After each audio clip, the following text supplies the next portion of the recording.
Hey guys, welcome back to my channel. As we all have read in the news headlines, Eminem's freaking mansion was broken into by an intruder in the middle of the night. I don't know about you, but this really freaking pisses me off. This really freaking disturbs me because how often do we read in the headlines or on the freaking news or we see on TMZ that one of these artists' homes were invaded and it didn't turn out the way it turned out with Eminem. He's very fortunate that he's on the other end of this and he's able to tell the story.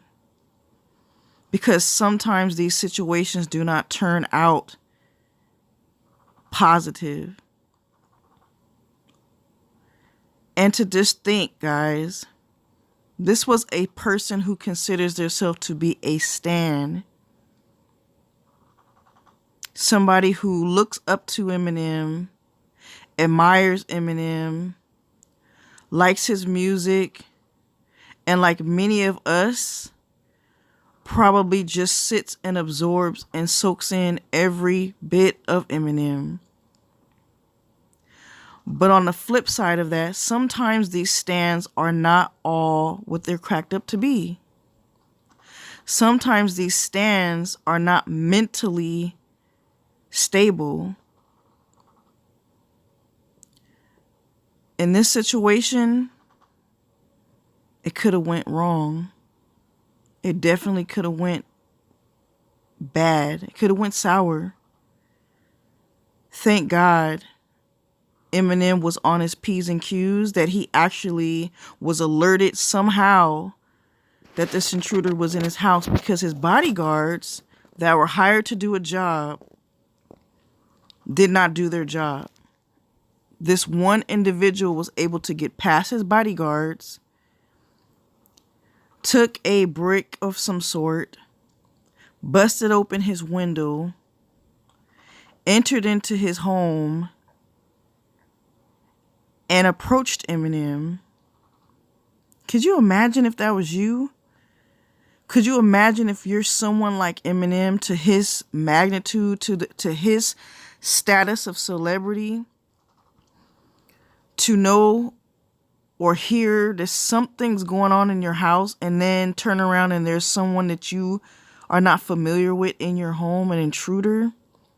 Knowing that you have bodyguards on the outside of your home who should be protecting you, that I'm sure Eminem pays pretty good money to be protected.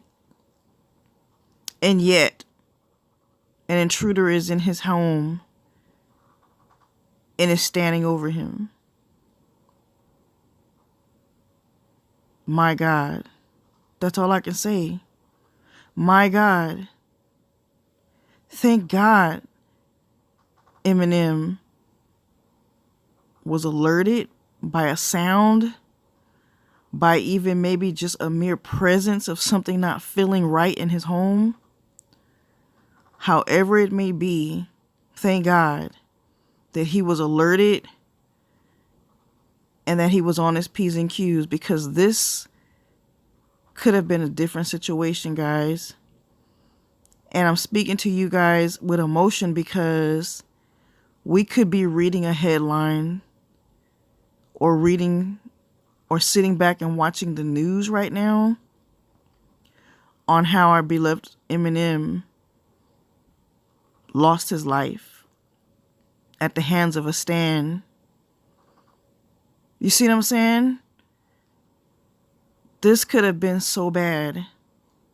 This could have been so bad for our community, for those who cherish, love, respect, and have been following Eminem and his success for so many years. And the thing about it is, we always lose the greats over senseless acts. This definitely could have been one of those. So prayers go out to Eminem. I know he's probably shook up. I know that this is probably going to open up his eyes. This may even change his dynamic and the way he deals with his fans, because this was a quote unquote fan. And that's what's the worst. That's what makes this more scarier. It would have been different if it was just somebody who was intruding his home to steal from his home. This would have been different if it was just someone who was going inside just because they were trying to steal something out of his home. But this was not the situation, which makes it far worse, because this is somebody who has some type of infatuation or some type of feelings for Eminem. And those type of crimes usually don't end so well. So, guys, let's send as much love as possible to Eminem, to his fan page, to his main page, to his Twitter, to his Instagram, and whatever other social media sites that we follow him on, because this right here is something that will shake him up, I'm sure. And man, I can't even stress it enough. This could have went different. So let's all be thankful that it ended the way it did, and this individual is in jail and will be sentenced for the crime that he committed. So you guys have a good day and be blessed. Be safe.